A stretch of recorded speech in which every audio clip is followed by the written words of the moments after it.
What up, folks? One of my favorite things to do in this podcast, man, is start it off with a big old Mike G shout. Tonight's going to be awesome. We have some really, really cool things to talk about. Eric and I already had an awesome intro call. Super fascinating, dude. We're going to talk about Tech Web 3, but we're also going to talk about life, self journeys, maybe even the meaning of life, man. I'm pretty excited about this. But Eric, founder of Cartesi, we will talk about that. But more than that, just a genuine human being. Welcome to the Midlife Crisis Podcast, my friend. How you doing? Thank you so much, Mike. It's really a pleasure to be here. Uh, I have been longing to have this deeper conversation, especially in Web3, and I'm glad that you're doing this. Thanks, man. I appreciate it. And like you've seen my podcast, that's what we do here, man. And I think it's a critical mission. And I think we talked about this before, but the magical thing, yes, listen, do we all like money? Does money make life nicer? Absolutely. Uh, but the thing that's really impactful is when you go on YouTube and you look at, and I hopefully it happens with this podcast, but past podcasts I've had, I've literally had comments of like, this conversation changed my perspective, or I wish I would have known somebody like you because this conversation was super meaningful to me when I was struggling with addiction. Like that's the stuff that matters, right? And we're gonna have a beautiful conversation about a lot of these different things. But before we get into the actual resume and the world famous midlife crisis question, a couple housekeeping things about me and Maddie. So I've said this probably the last 4 or 5 podcasts, but Maddie is still alive.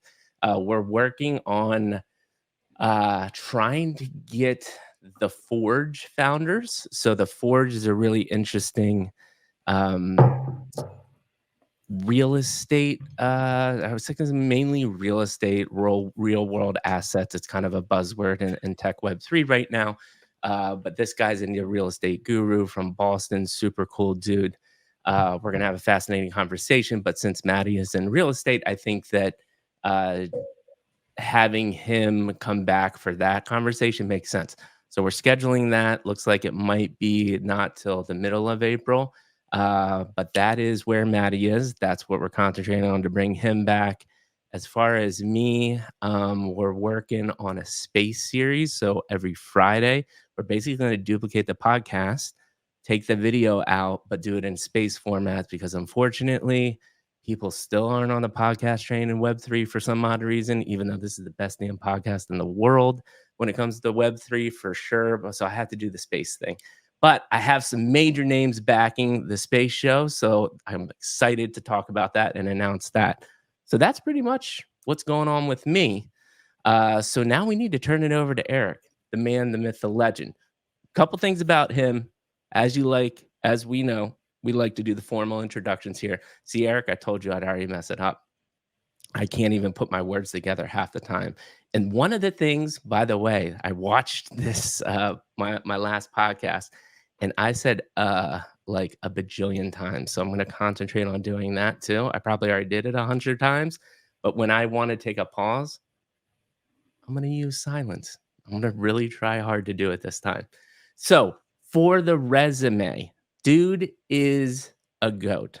Been in engineering for 20 years plus. Has done software industry mainly, but this is what's exciting.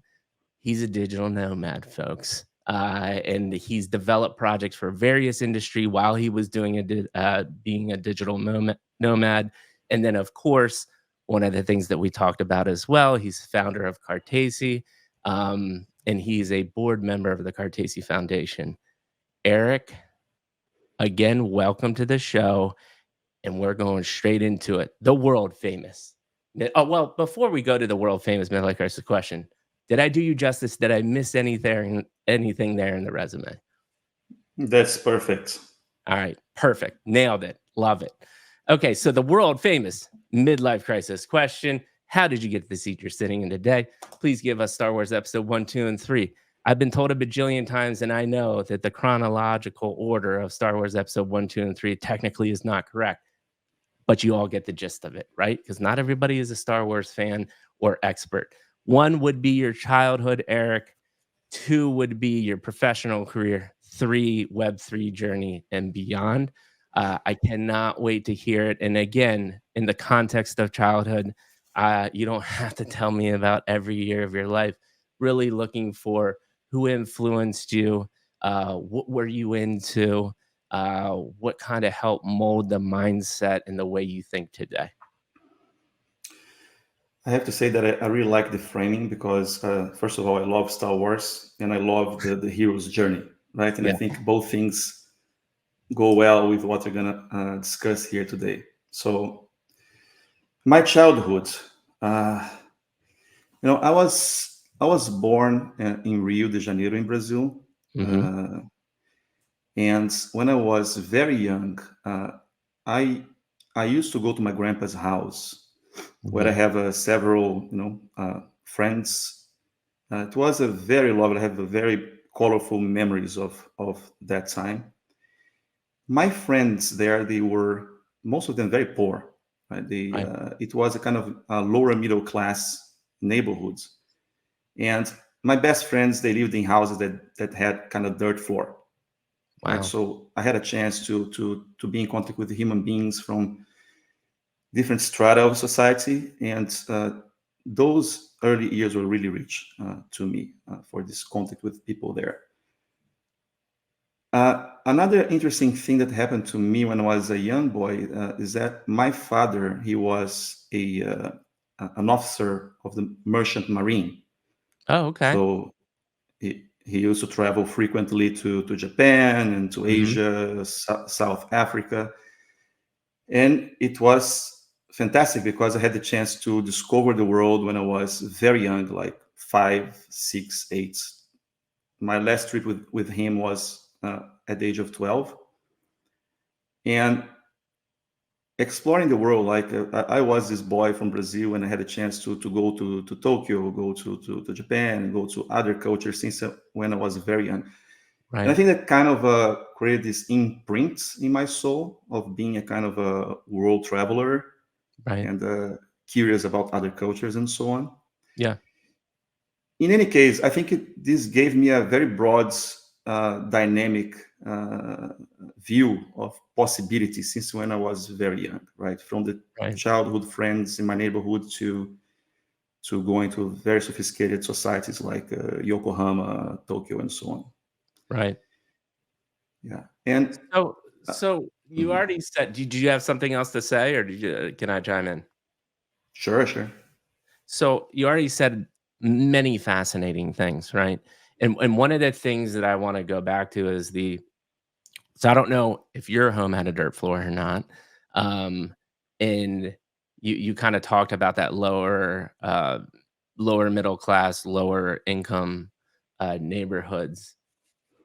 Is there anything that like, because I think it's interesting if you look at youth, right? They don't they're just going over to a friend's house to play, right? And it could be a dirt floor, but they're just still going to play. Obviously, as you get older, you do reflect and you're like, "Oh, wow, they didn't have as much." I think what I'm getting at is, as a kid, did you notice that stuff? Did it impact you, or was it more of a reflection as you got older? It became more of a reflection as I got older, but for sure, those early years with my poor friends, they were extremely rich. They were really, they gave me a very good reference of friendship play.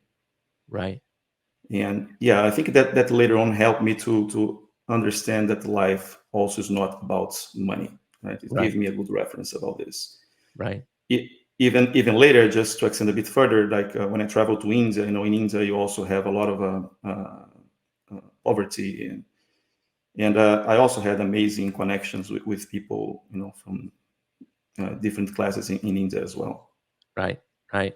And but what I'm also hearing there is they were rich within, I mean, still some of them were happy, you were playing, you were having fun, right? So, like, you could, see that, people could still have, relatively fun lives and times being in that situation. Is that what you were saying? Yeah, Yeah. yeah. I And think most of them had kind of the minimum to have a good life, except the poorest ones who didn't have a floor in their houses. That's really, really bad. But somehow they, you know, as far as they were kids, and from my child perspective, they were pretty happy. right. And so, you know what, that is interesting because I just had this conversation. It's the same thing. Like, I am I'm 42, right? I have a 6-month-old, so I waited until way later in life to have a kid. Uh, and I think about my mom had me when I was 19, right? And, I've had a long career. My wife's had a really good career. Like, we live a comfortable life. And I still think to myself, like, damn, kids are expensive. Uh, but what I'm getting at is, to your point, is like it's almost like you don't know what you don't know, right? Like, Mhm. if life is normalized to you, that, you just have a dirt floor and that's how you live and you love each other and you play, but just not with enough toys. Like that, that simple way of life almost actually can be rewarding if that's all you know, right? Where I think it changes the perspective is if you see all of these other people with these shiny things, and now it becomes an introspective thing and kind of like some negative self-talk. What are your thoughts there on that concept? No, definitely. I totally agree. I think we're going to delve repeatedly through this topic throughout our discussion today. But I think it all nails down to meaning and connection, right? Right, Because I think that's what gives value to life, meaning to life, your connectedness with people and right, meaningful relationships and so on. As we get older and as we get kind of dragged into the let's say the capitalist culture, the consumerist culture, we may tend to forget what's the most important thing, right. right? And then it's good to have some reminders along the way. Yeah, yeah, and that's interesting that you had it from a small age. I think, the other things that you said too were, this sense of travel. Are there any, like, fond memories, because you mentioned a lot of different places. Are there any fond memories in particular of you young, of, like, places that you liked more than other, and why? Yeah. So, well, my grandparents had a very important role in my childhood. Uh, the parents of my mother, and Uh-huh. especially my grandpa was a very good reference of of care and Right, love a very beautiful relationship I had with my grandpa. So, and I think this dynamic between being at that neighborhood with my friends and also going to the extreme Orient in Asia, and right, I was wondered by very young, going to Singapore, going to South Africa, going to Japan. So those were really rich memories for me as a child. yeah. I think the dynamic was very, very important. So what do you mean by dynamic there? I think I wanna dive deeper into that. The dynamic of experiencing people with not a lot of money and then seeing rich cultures, or what do you mean by that?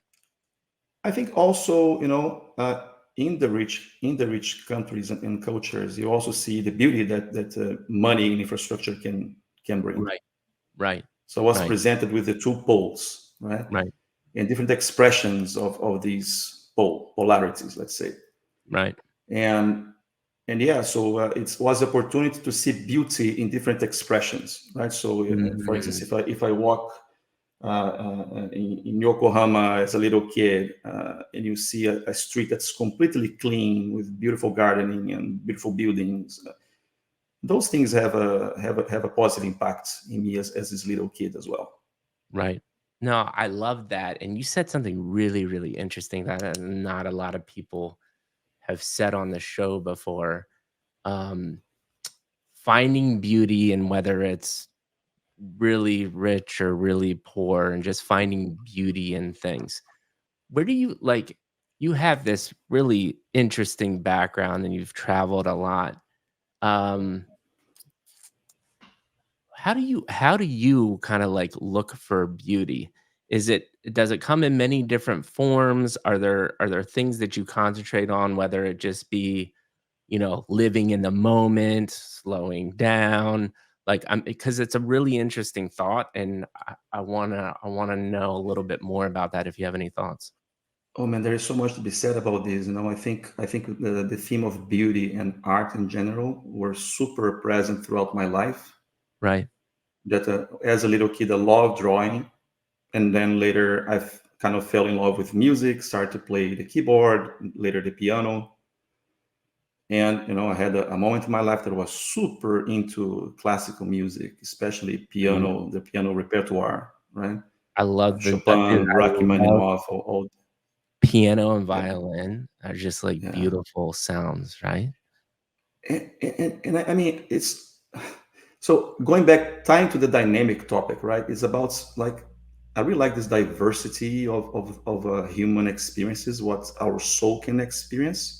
Mm, And for me, art, especially music, which is maybe I'm more sensitive through my ears, right, than right, other senses, but it touches me like very, very deeply. right, It has a real transformative power, to change emotions, to bring tears to my eyes, to right. yeah, it's crazy.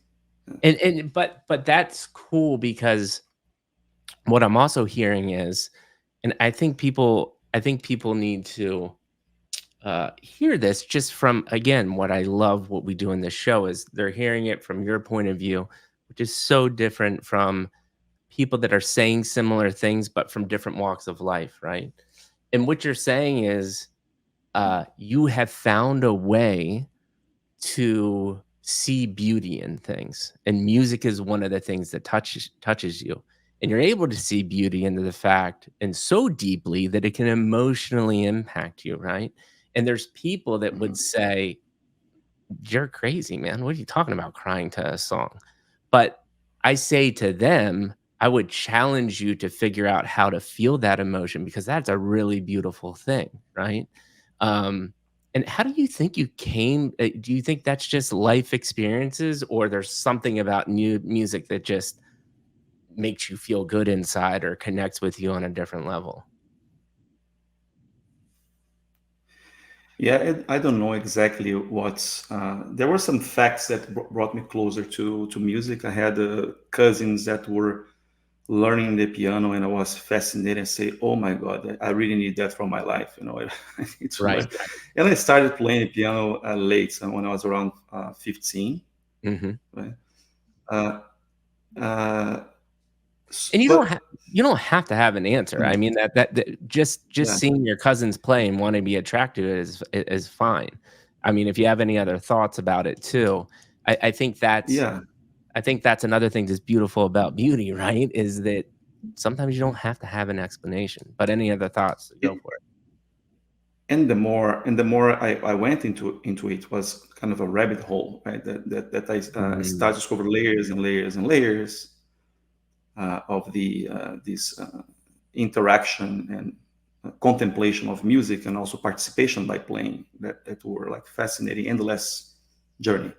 right, At right, some point, I also started to much later start to try to compose a few things, and eventually had a band. We're gonna get there in the next chapter of the hero's journey. right, right. No, so already fascinating conversation, and you're talking about the dynamic part of life, finding beauty. It led you down to this path of finding music, which it was a beautiful thing to you.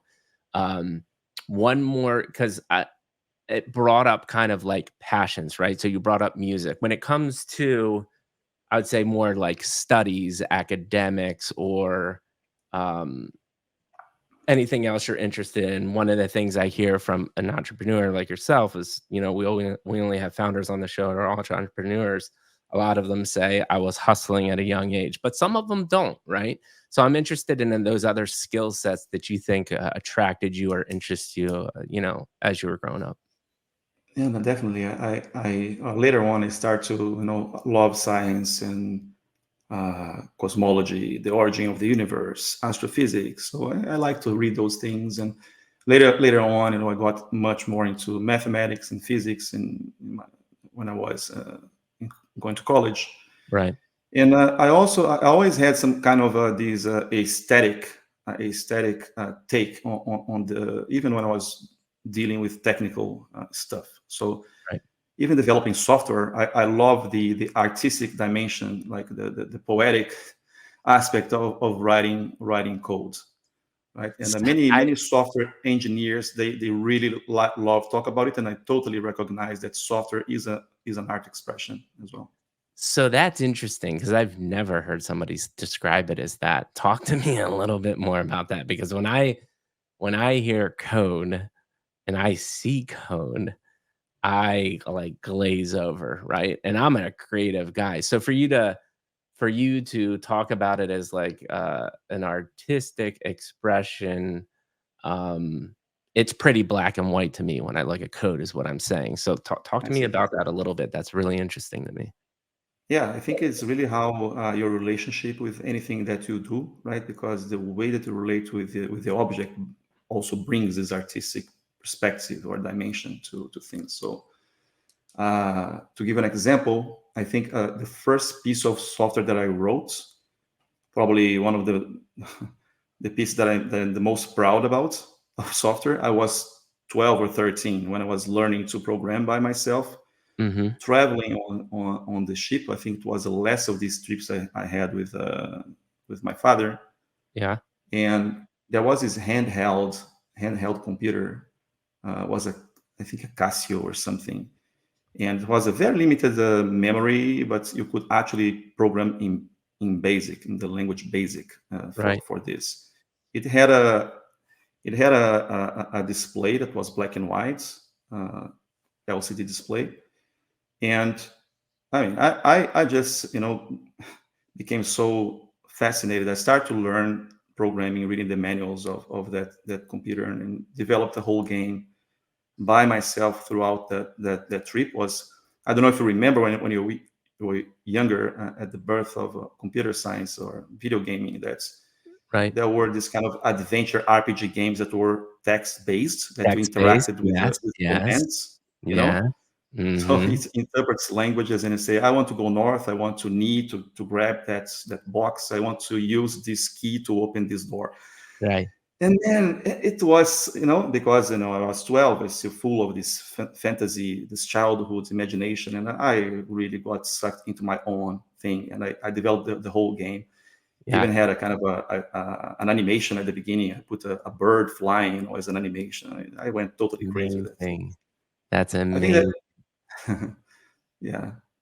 And so that that right there is really powerful, right? Because I think and I would love to hear your thoughts on this. Do you think you would have had that kind of creativity and kind of passion there if you wouldn't had the varied experiences that you have? Or do you think it was just a product of being really passionate about coding? Any thoughts there?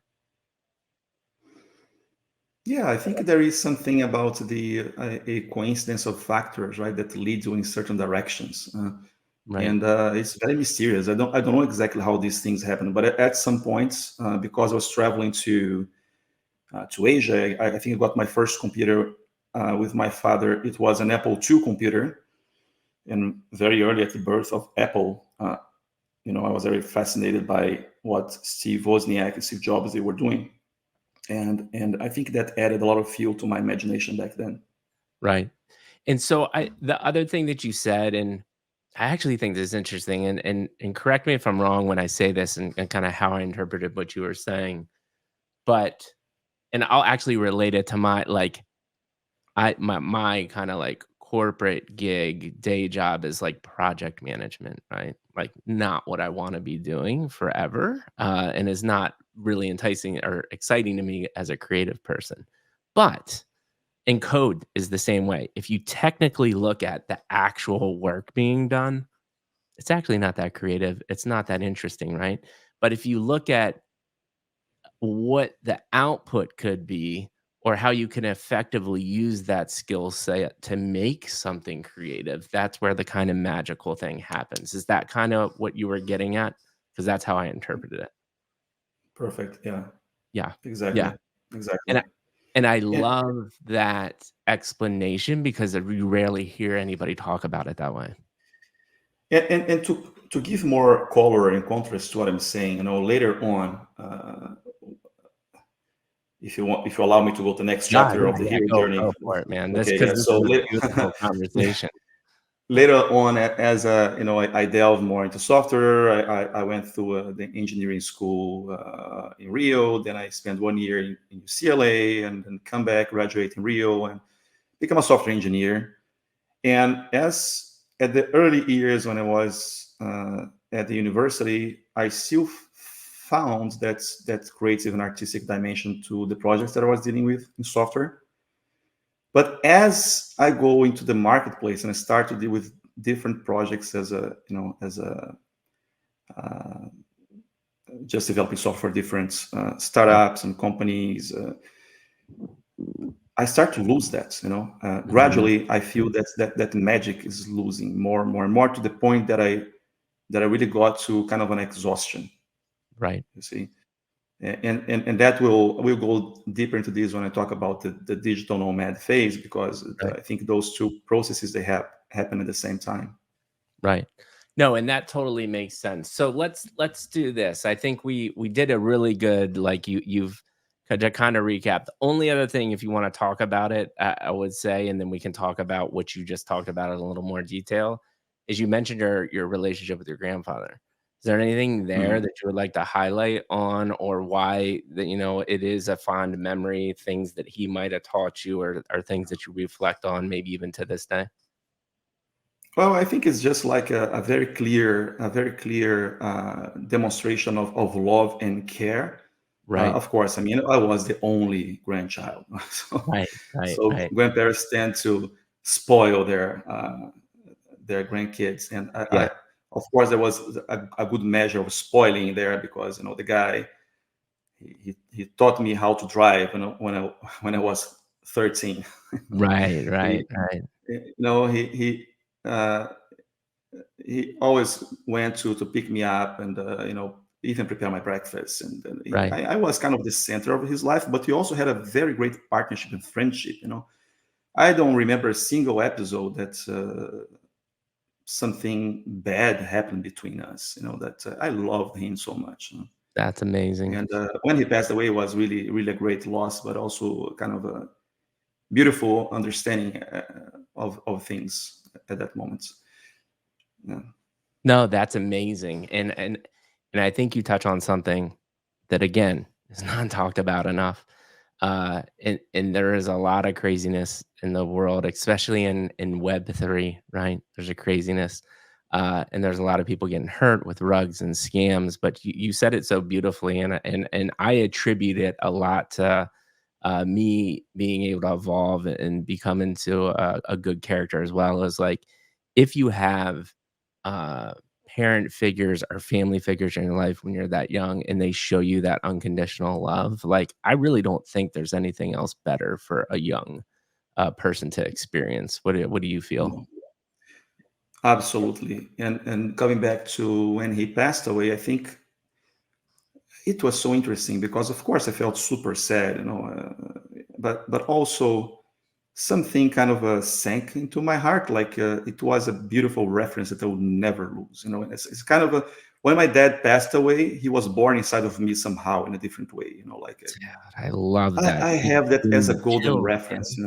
Yeah. You just gave me chills with that one because those are kind of the things that I think about. Like, my mom was a huge impact for me growing up, right? And because I just remember that she tried her hardest to make everything fun and exciting and made us feel loved so much, right? Uh, and I know part of me inside is that way because of her, right? And to your point, obviously I dread the day that she's gonna pass away, right? But at the same time, the way you just said that is so beautiful. She'll be there, right? And it's Yeah, almost like she'll be born even bigger than currently, right? Because I'll have that much more passion and memory uh, about her. Beautiful, man. That gave me chills when you said that. So we're definitely going to cut that one out and just share with Web3. Damn it. All you need is love. There's been songs written about this. And if you've treated right, it is the truth, right? Um, We Go ahead. know that, right? We know that we forget and have to learn, forget and have to learn again and learn again, right?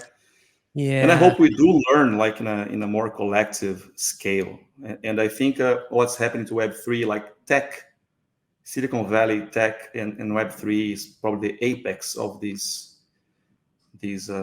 feeling of separation and loss of meaning and craziness, and right, what coming back to what you do. That's why I really wanted to get into this interview, because it's kind of an oasis, right? We need this kind of conversation here. right, right, for sure.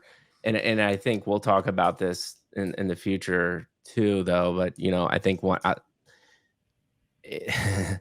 I want to think, and I do. I really do think the best of every human that I think every human is inherently good, right?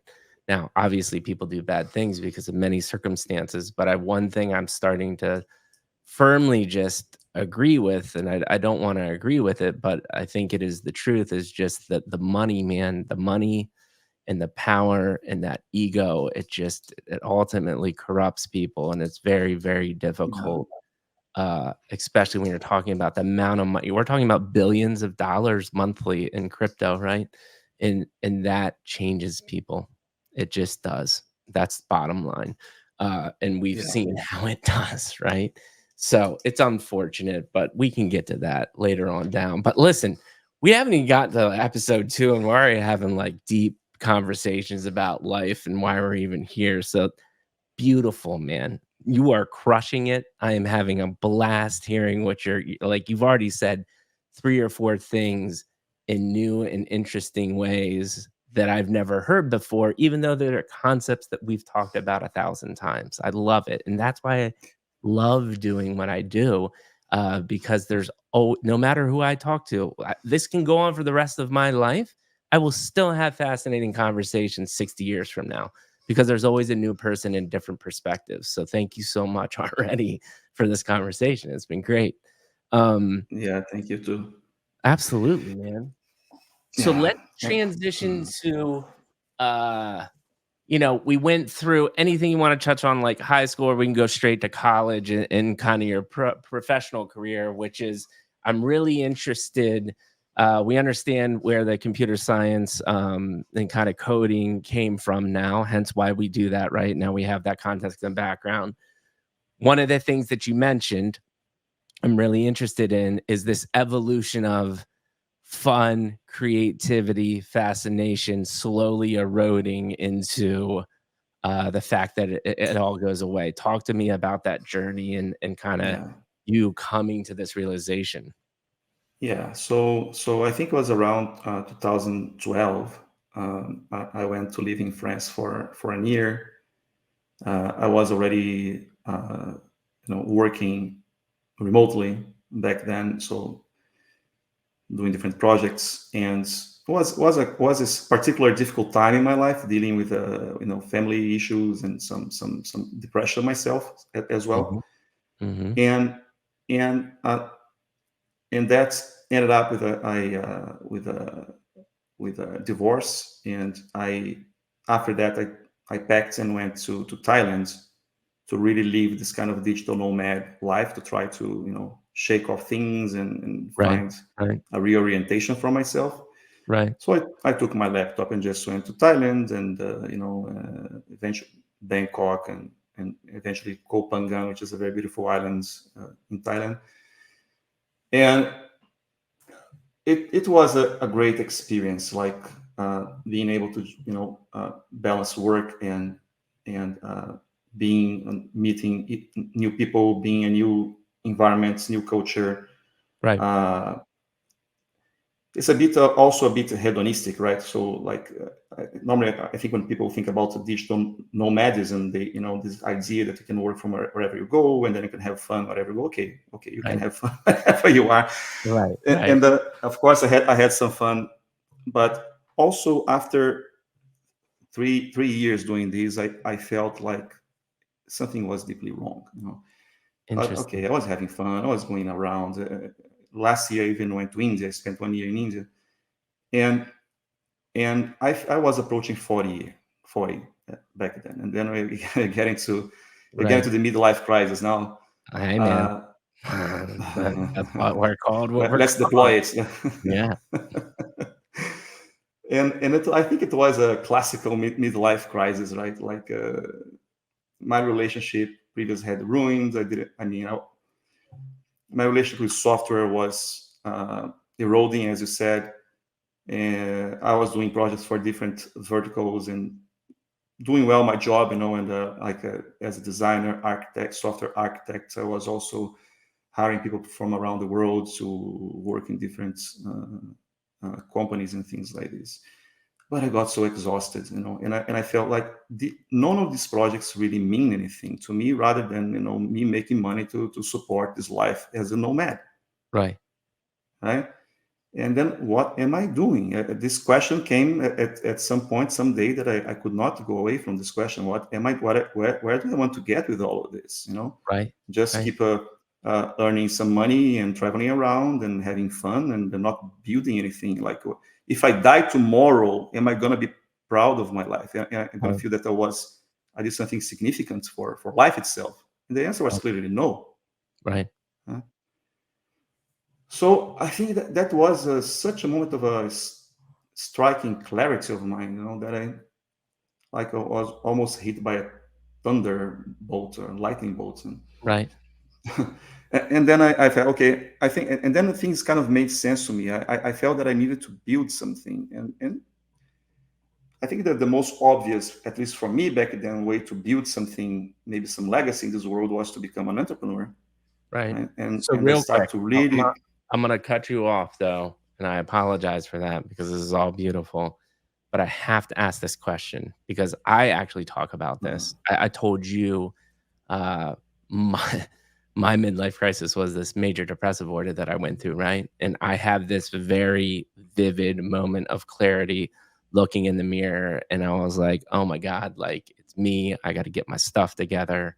And that was kind of the evolution of if I, died today, would I be happy? No, right? My question to you is I have a very, like, pinpointed moment. Do you think that moment or that feeling for you was growing over time, or do you have a vivid memory of something like that? I'm interested in how this kind of evolved because again, I think it's good for people to hear, how different people come to this realization because this is not a new realization, right? People talk about this all the time. People call it many different things, right?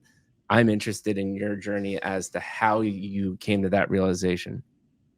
yeah, I think it was like in a matter of a few days that I woke up to that thing. I just one That's day interesting. I just kind of fast forward, made a simulation in my mind. Like, okay, in 10 years, if you keep doing this, what's going to happen? And the Right, future was not great. right, I don't want right, I don't want that future to me. And so I guess that's something interesting, that sometimes you can use fear in your favor. right. For sure. So becoming an Absolutely. entrepreneur, right? So Yeah, becoming an entrepreneur is definitely not easy, because it's about you getting out of your comfort zone all the time, and right. facing lots of personal challenges all the time. I think you need to grow as a person to be successful most of the time. Yep. And your project needs you to grow, because if you stagnate as a leader, nothing goes well. No, Right? no. So so for me, what really helped me to really enter this journey with all the difficulties and all the pain that it entails, because I knew it would be painful journey, but also rewarding, was for me to think about the future that I didn't want to have. Mm, that's a yeah. No, that's interesting. That's really interesting the way. And what the future that you didn't wanna have, what did that look like?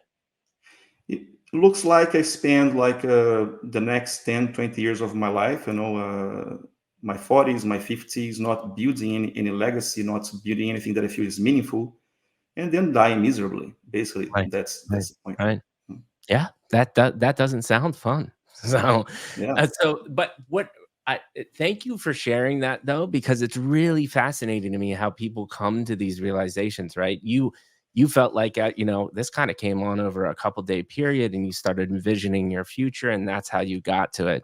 I had literally like a lightning bolt moment. I looked in the mirror and I was like, "Holy shit!" And it just dawned upon me.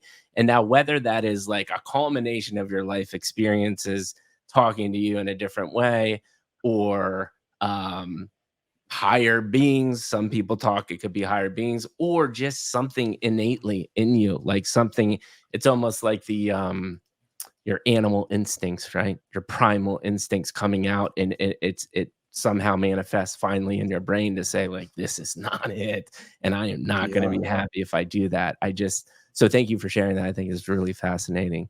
um yeah. I think something in us, you can have 1,000 possible explanations for what really is there, but right, we need a deeper meaning, right? I right. think we are looking for meaning in life. I love it, man. So that really kind of sparks the catalyst. Before we kind of move on, because this is going to take us into being an entrepreneur, and then obviously Web3.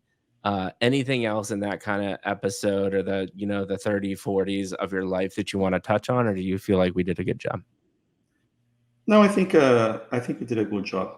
Very Okay, good job. yeah, I think we Yeah, did too. I think it was a great yeah, conversation. Um, yeah. I think later on,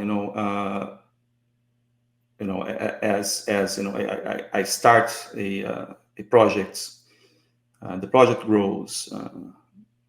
It's a roller coaster. Many things are happening, and right, then you also see the limits of entrepreneurship and technology itself in bringing back this meaning to you. But it was a right, catalyst for you for me at least, to go to the next stage.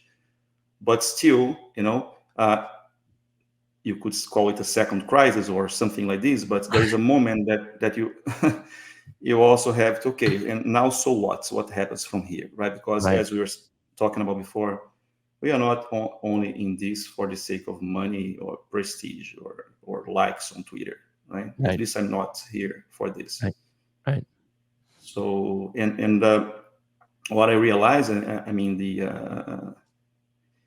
I think the elephant in the room, like around tech, Web3, what we see is this kind of a general feeling of lack of values and meaning. And you see nowadays people being led to depression, nihilism, and lots of people getting dependent on psychiatric meds and things like Mhm, this.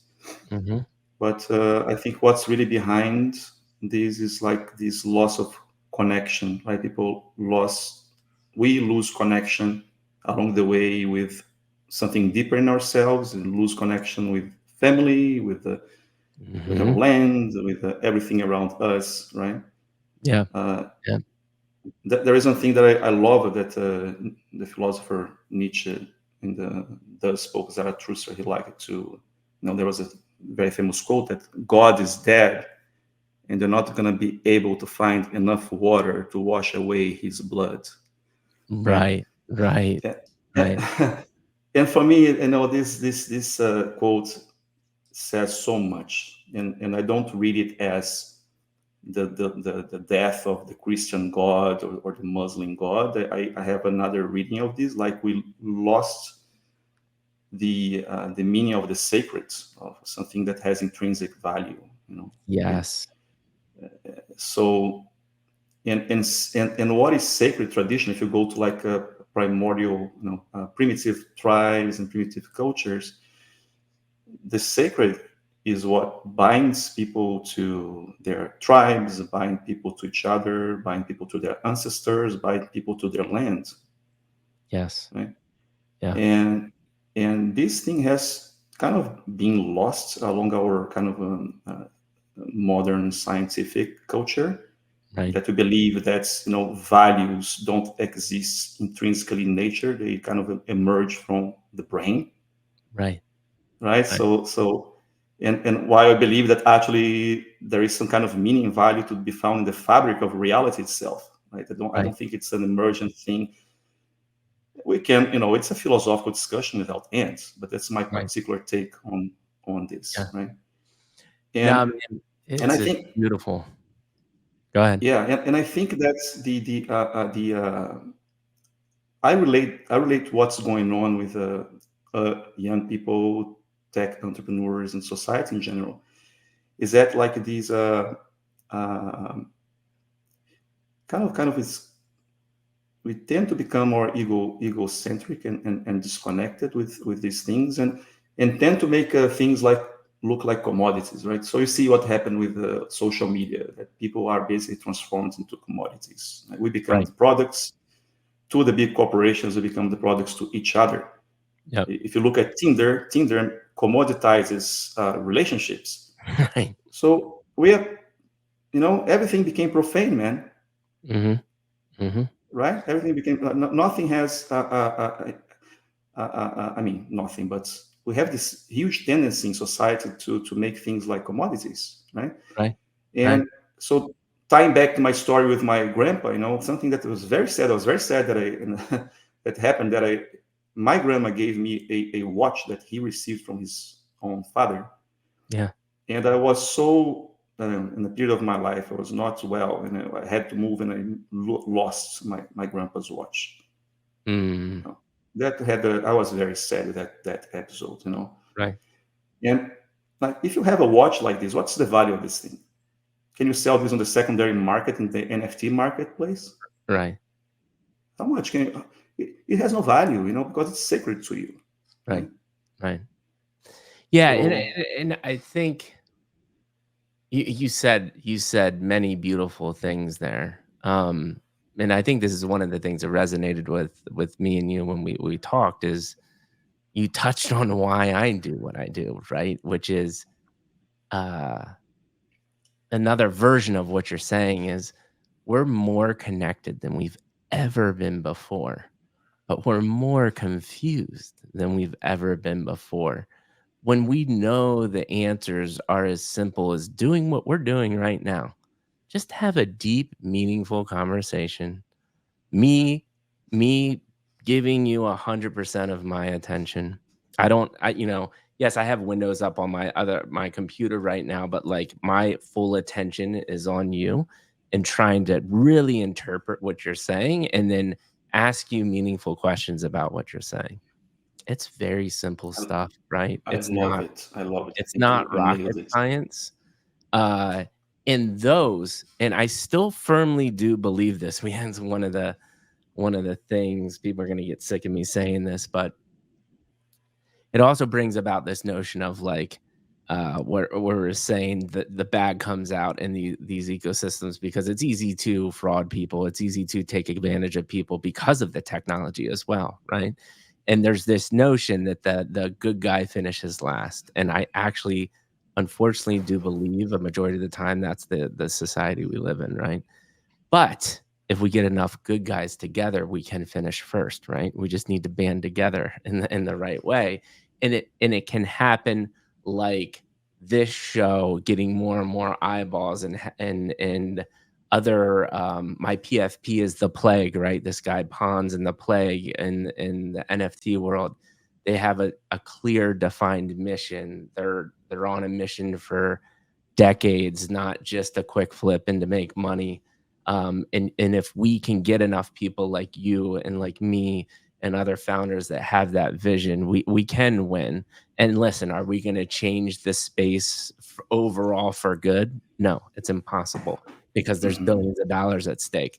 But can we take a good section of it and know that we're going to better lives and do things the right way? I absolutely think we can. So thank you for giving your perspective on it and your angle, and I just kind of replicated what you said in my own unique way as well.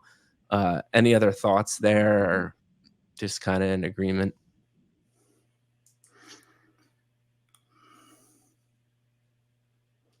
I was having a thought and just slipped my mind.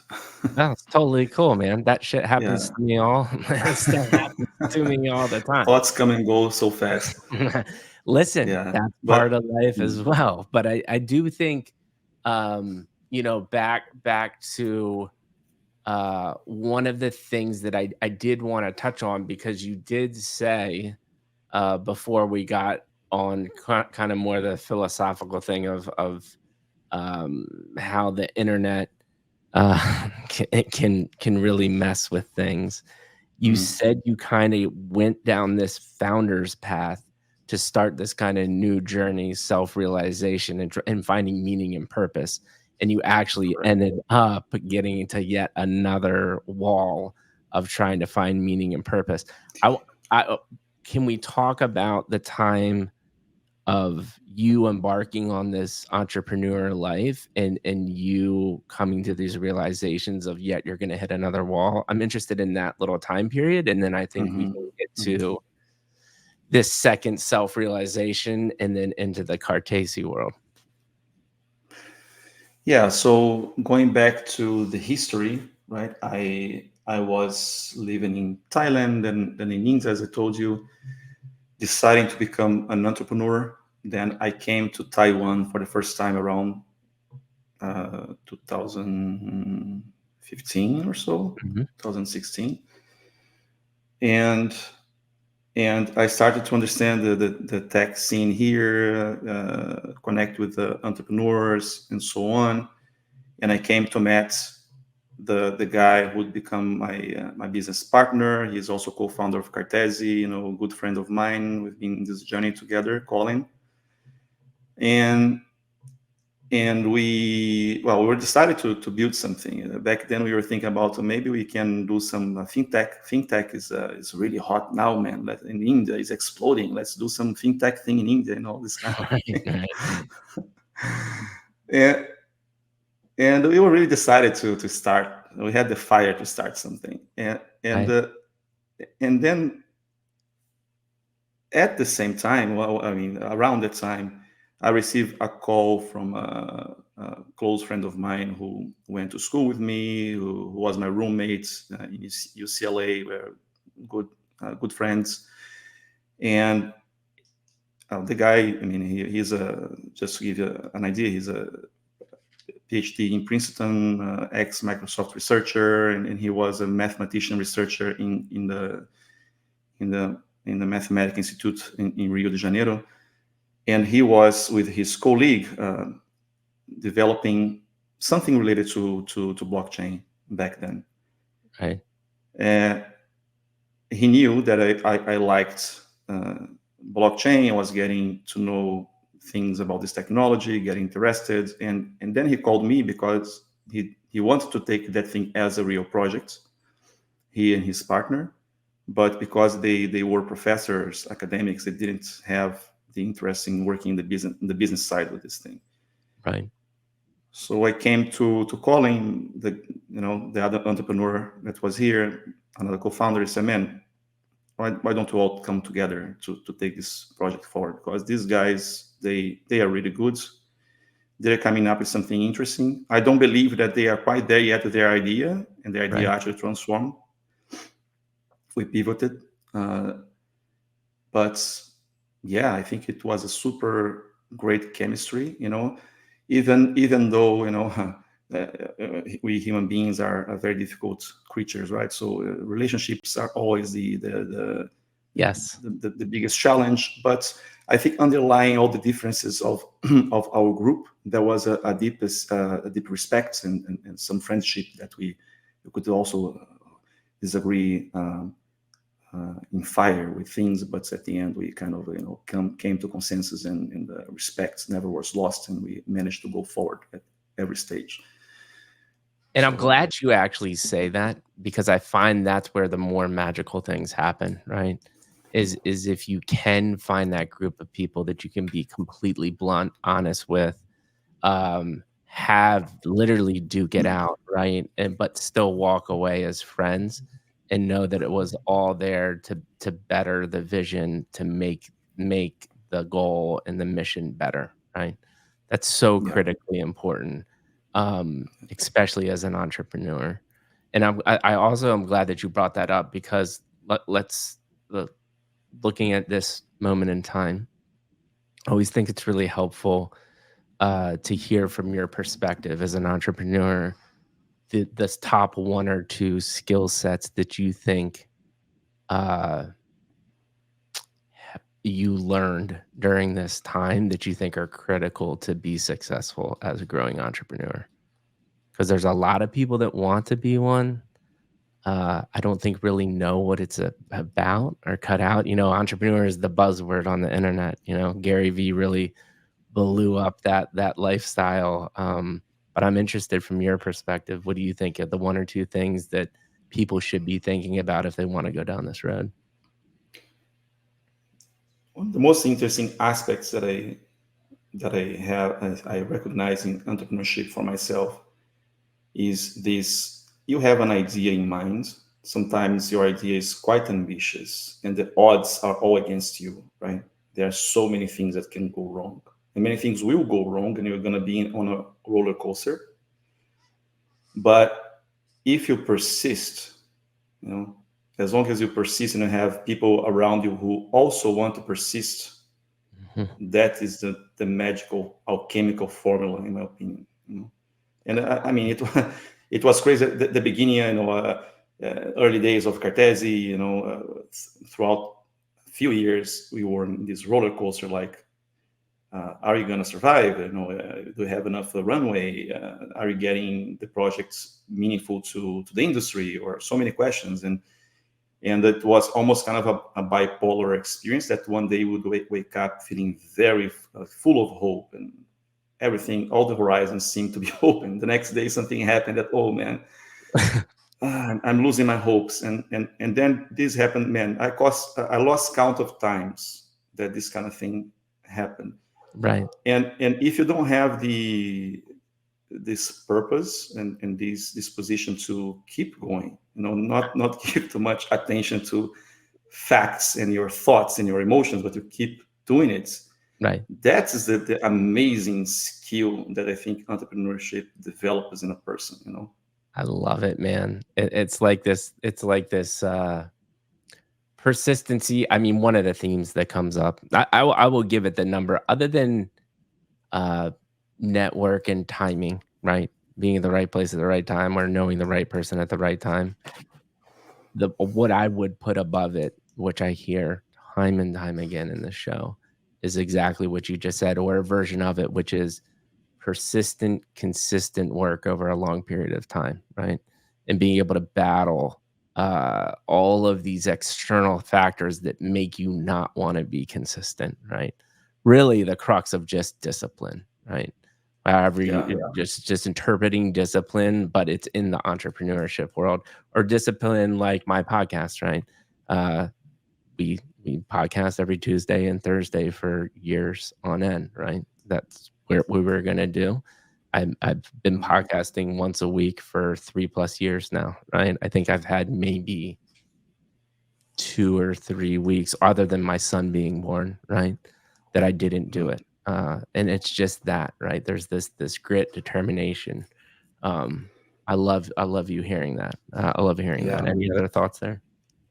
And yes, and also because it's not only about the projects or the success of the project, the company, but also about how you're transformed along the way, right? It's your own hero journey. It's how you become uh, a better person somehow, right? That Yeah. you learn to respect and recognize your ability to keep facing challenges and keeping your goal.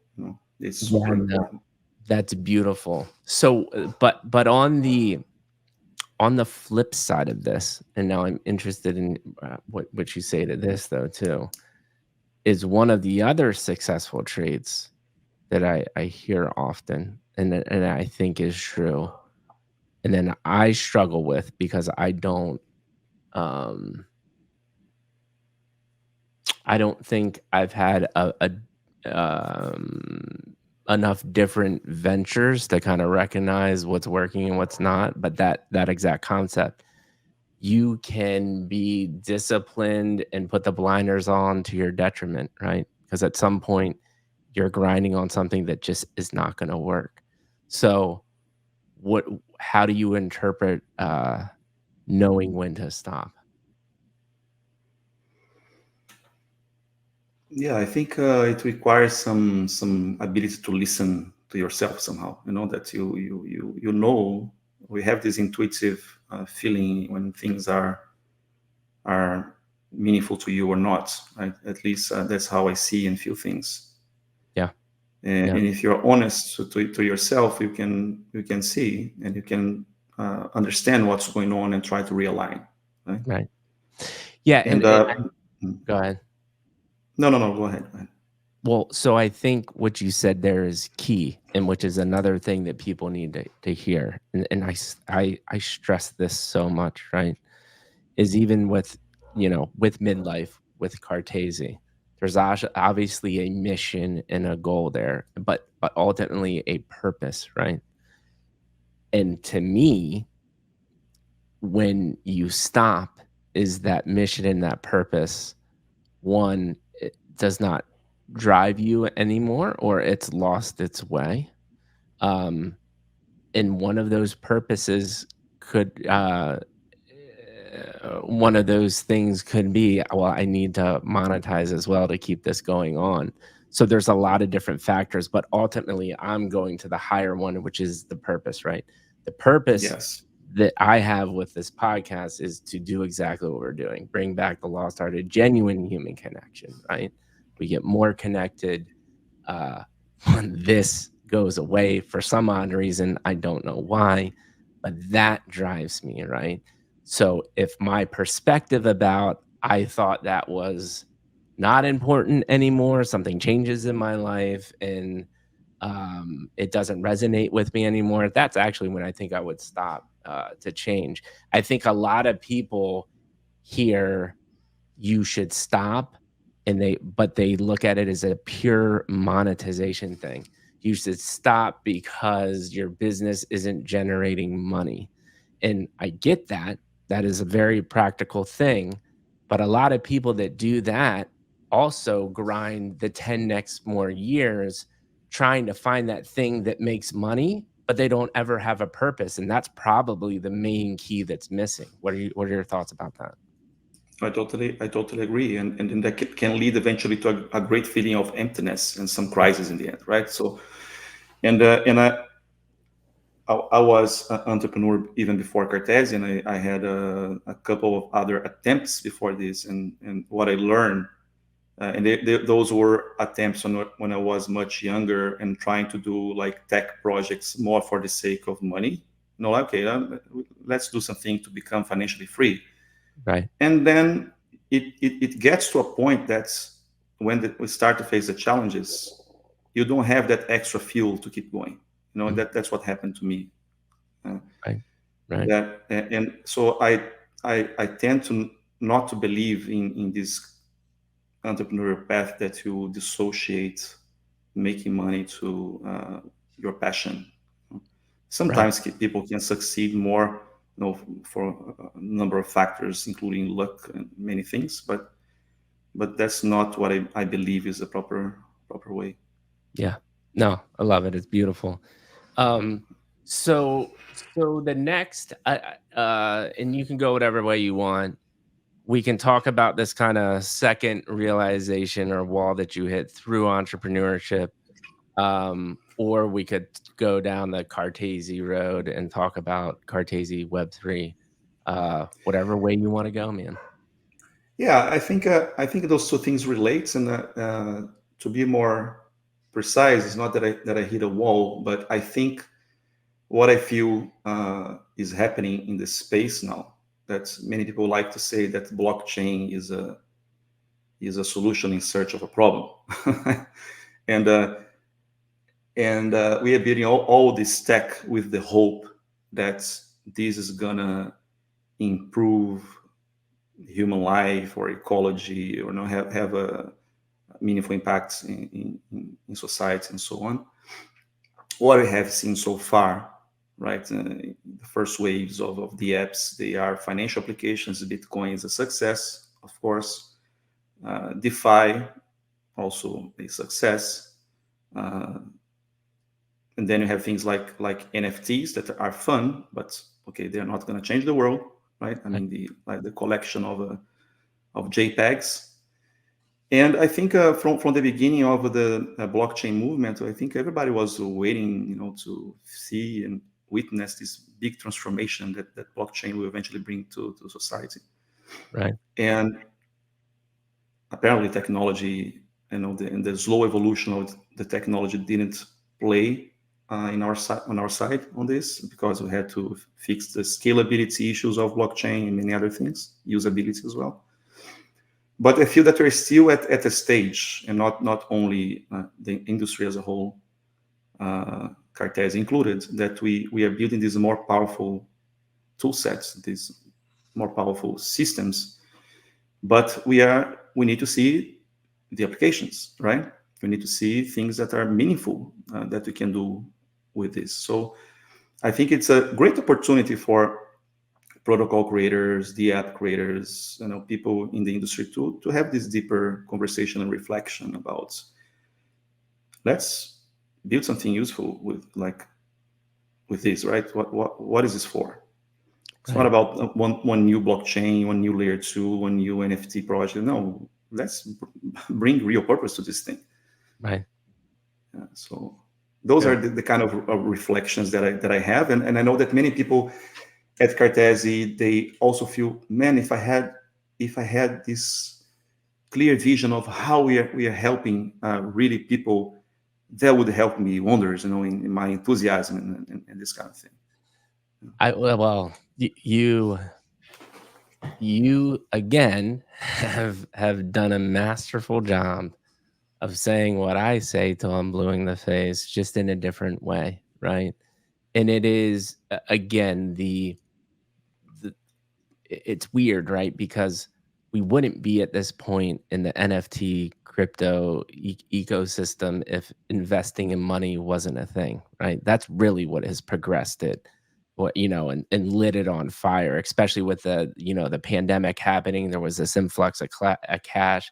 Um, in especially in the US, everybody's sitting at home, they're on their computers, and people were trying to figure out making money. And to your point, Web3 and blockchain is still really, it's just an new investing way tool. It's a new way to invest money. It's all purely financial right now.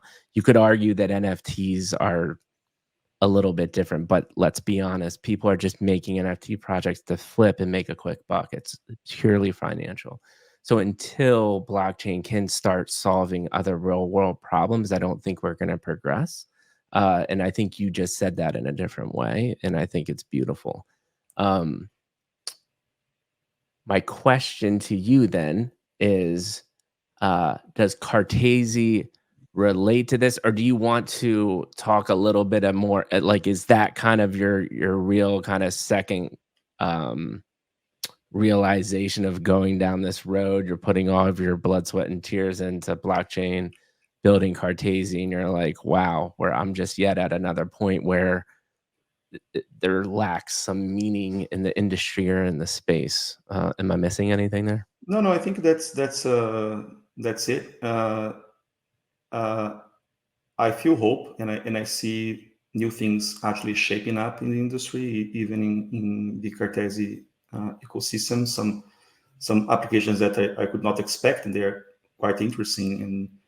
And so it's just that I want to see these things happening, and I Right, think right. that's I think that people should put more energy, dedicate more time to reflecting and coming up with these meaningful things than just involved in speculation and doing quick things to earn money fast.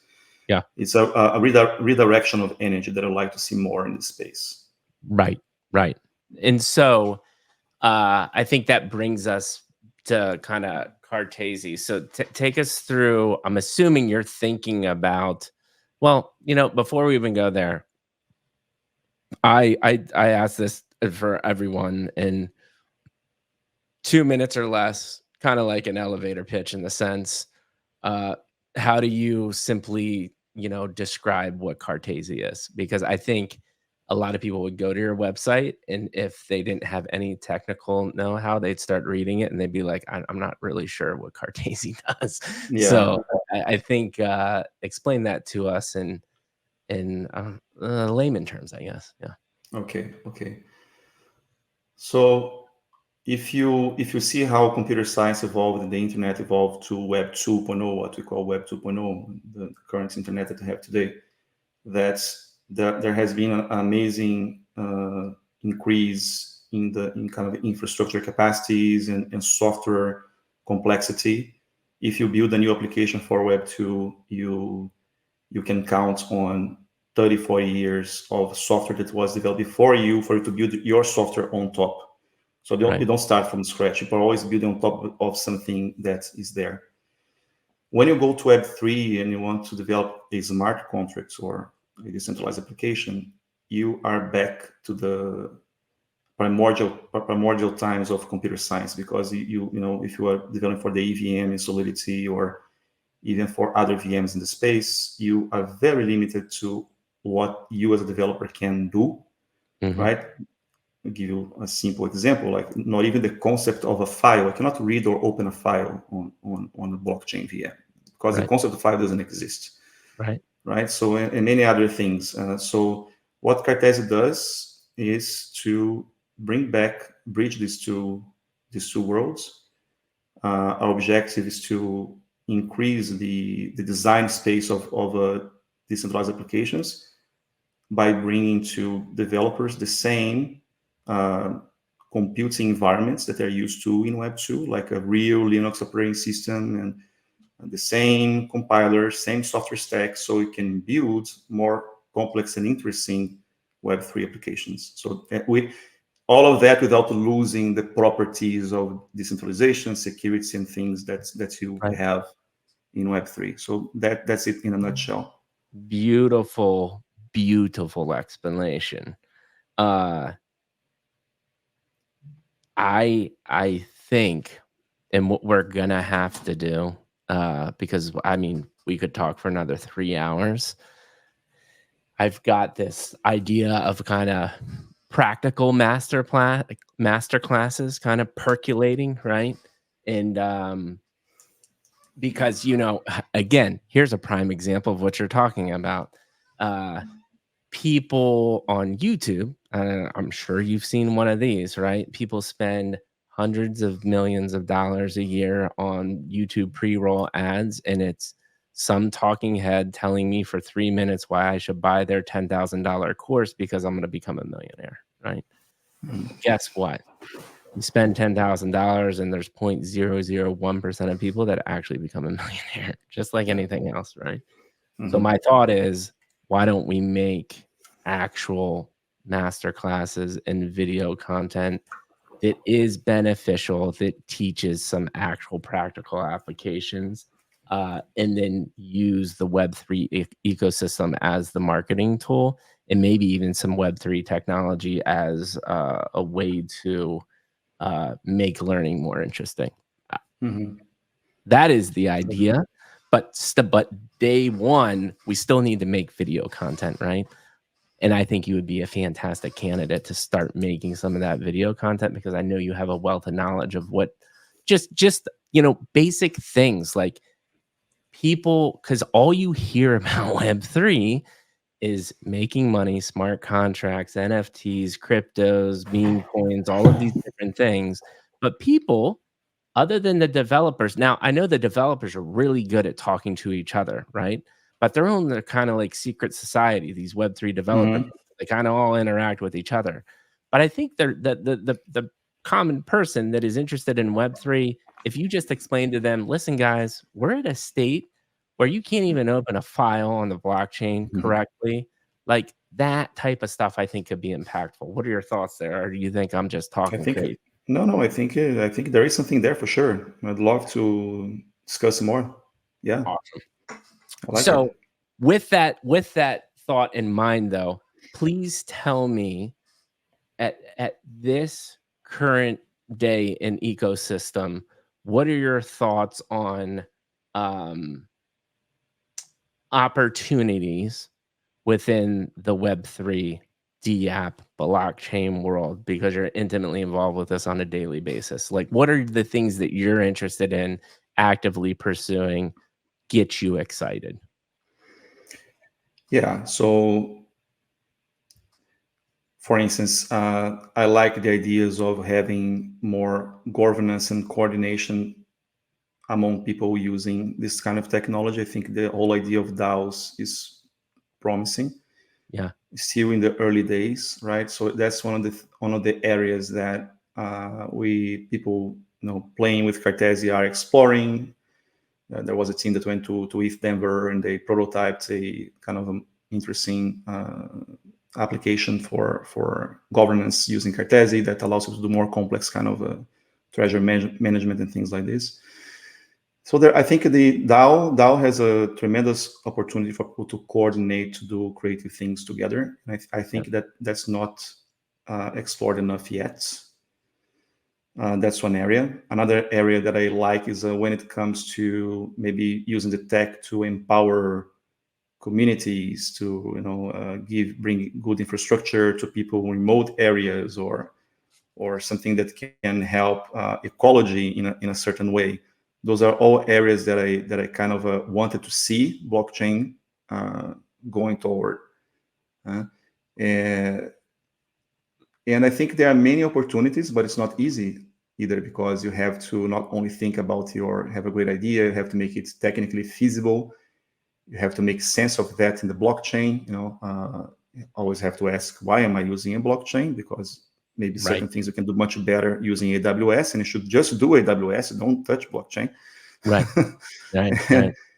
And you have to come up with normally some crypto economics, some business model that makes sense in the ethos of Web3, right? And all these Right. things, they are huge Right. barrier of Right. entry. It's not easy, that requires a new way of thinking about systems, about economy, about coordination. Hmm. And perhaps one of the greatest barriers now that the technology is getting there at the point of scaling, getting better. There are serious UX issues still, but it's getting better. But I think we still don't have the proper mindsets in a large enough scale for people to think of systems like this. I think it's a difficulty there, but I think it's a matter of time. I think it will take time to distill, and people are going to start to make sense of this technology.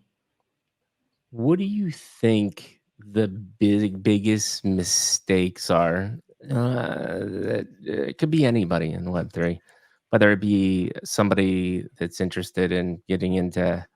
Well, let's do two. I would say uh, from a from a we could do three, and let me know if you have thoughts on all or you just want to concentrate on one.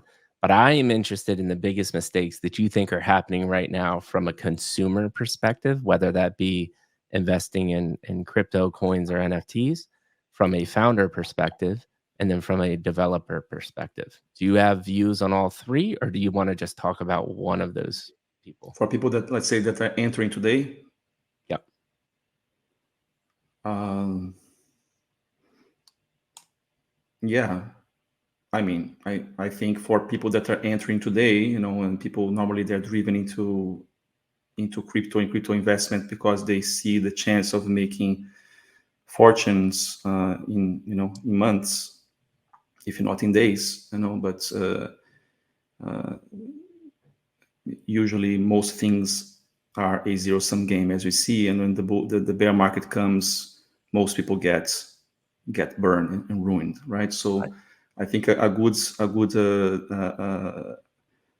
good orientation for people coming into crypto is to be very careful, because while some people can really get filthy rich, most don't, and many people lose a lot of money by interacting first time with crypto. So it needs a lot of care.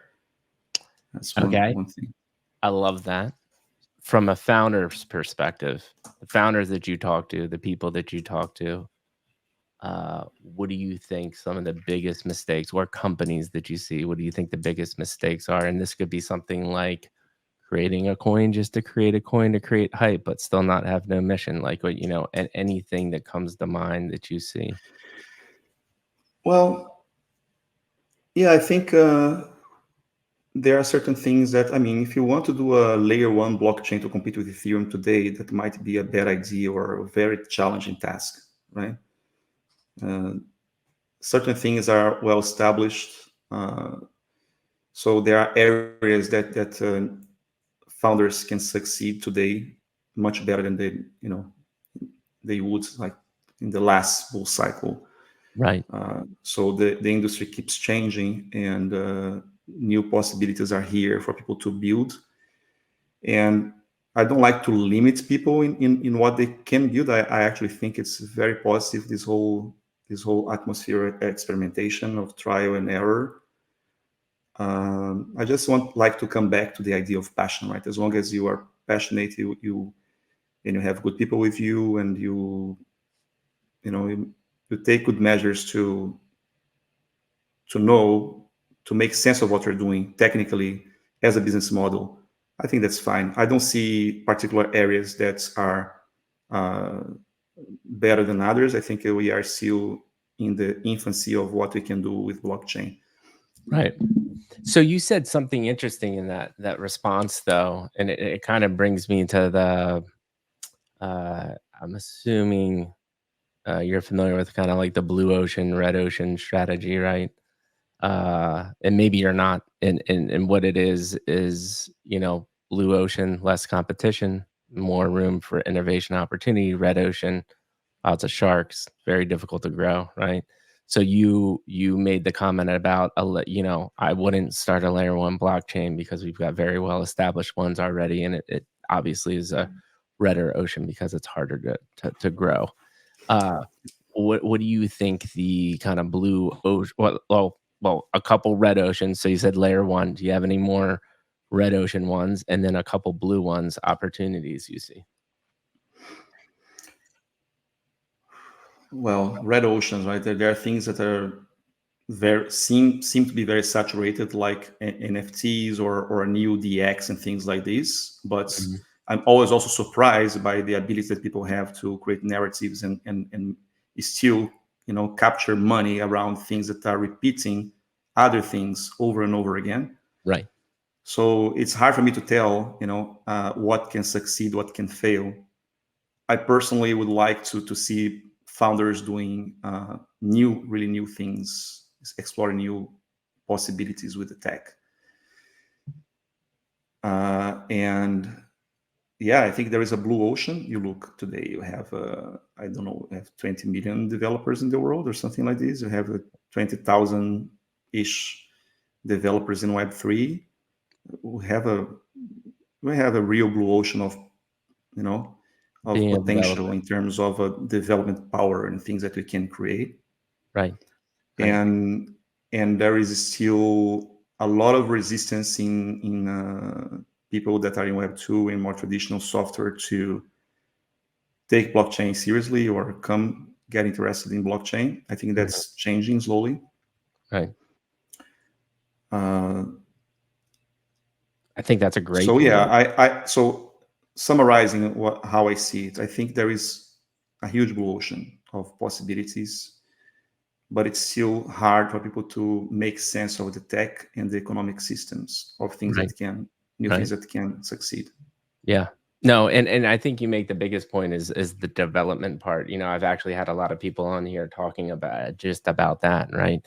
And the scammy part of developer is especially, you know, uh, it's not that hard to start a Discord and drop a couple interesting tweets with a video that you could get off Fiverr and create hype immediately on Twitter, especially during a bull market, right? And that Hmm. requires you to know nothing about development, blockchain, crypto, right? And so the developers out there that are scammy that know nothing about doing because yeah, it's the internet. You can go copy and paste a smart contract. It's not that hard. You need two brain cells to figure out how to do that, right? Um, the actual people that understand blockchain development and how it works is just insane how small of an ecosystem that is, right? So to your point, I think that is probably one of the biggest blue oceans that talked about on this show for sure. Um, And then coming back to Cartesi, because of course the moment that Cartesi decided to build this virtual machine, blockchain virtual machine that supports an operating system, and people can build with traditional software and so on. That was with the intent also to onboard the rest of the developers in the world more easily to blockchain. mhm, So it is one, for sure, is one facilitator, but we have, as I said, other difficulties, right? mhm, It mhm. just requires a new mindset for people to build blockchain No, I applications love it, that man. make sense. Yeah. Right. And so the third question would be for the developers, since we're on it, right? What do you think the biggest mistake you see developers making as blockchain developers or developers in the ecosystem?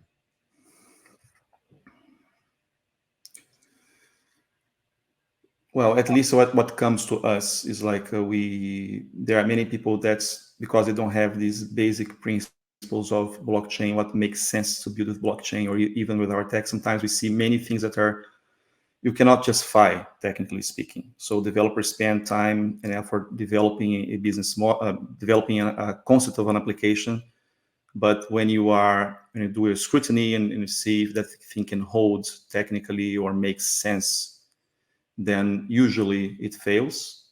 Mhm. So I think developers, unless they are doing repetition, and now I'm repeating myself somehow. Sorry for this, but No, unless so they're doing repetitive work, like doing working on things that somehow work, although in the red ocean, like creating DeFi, NFT project, launching a meme coin or something like this, uh, it's relatively easy to succeed. But if they need to come up with something new, then that requires them much more study and work and reflection. And it's right, multidisciplinary, right? It's not only the technology. You cannot come in with a Web2 mindset. You have to think of the whole economy. How are you going to gain adoption, right? right. How are you going to make sense to everyone involved in the system? So No, and and that and that's yeah. go ahead. Yeah, so I think that kind of ties all my answers together, right? So I Right. see that pattern a lot. No, yeah, and I think that makes total sense in the fact too uh, that I would say this is even traditional Web 2 development, right? Uh, People will quote unquote call themselves a developer when all they're really doing is going and copying and paste code from GitHub or some other place on the internet, right? But the critical thinking of understanding how um, different blockchain ecosystems work, how the different development codes and systems and frameworks that are available to you to create something new and novel uh, we're already talking about, like you said, a small pool of maybe around 20,000 developers in the world. Take a fraction of that are actually applying critical thinking to how to create interesting things about a DEX or a meme coin or a smart contract to create something novel and new, right? Uh, and, Exactly. and that is really what's going to progress the space because there's a lot of duplication right now, right? And why would you not? Because if you which my big kind of mount because I'm a design brand guy, like you said, like I said before, like code just didn't do it for me, right? Like it's just not interesting to me and never will be interesting to me. But Web 3 has also completely changed brand into brand 3.0, right? There's this new the innovation in the coding and the blockchain, the tech side is actually just completely changed the way a company can effectively communicate to their quote unquote shareholders, which you can argue whether they're not or not. But how they market themselves and how they build community, uh, and that is a huge innovation as well. So if you can combine the tech side with the front end side of this new marketing world, like, there are so many different things to be done. One of the projects that comes to my mind, as guys become a really good buddy, is DSK DAO, right? And he's specifically making a really, and I think this is an application that hasn't been done right, uh, in the sense of these small, really kind of alpha groups, right? There's a Mhm. bajillion out there, and all alpha groups are geared towards making money, like just making quick flips of money, and trying to get the relationships to get you the pre-sale spots or give you the basically insider trading before there's really regulation around it, right? That's what alpha groups are now.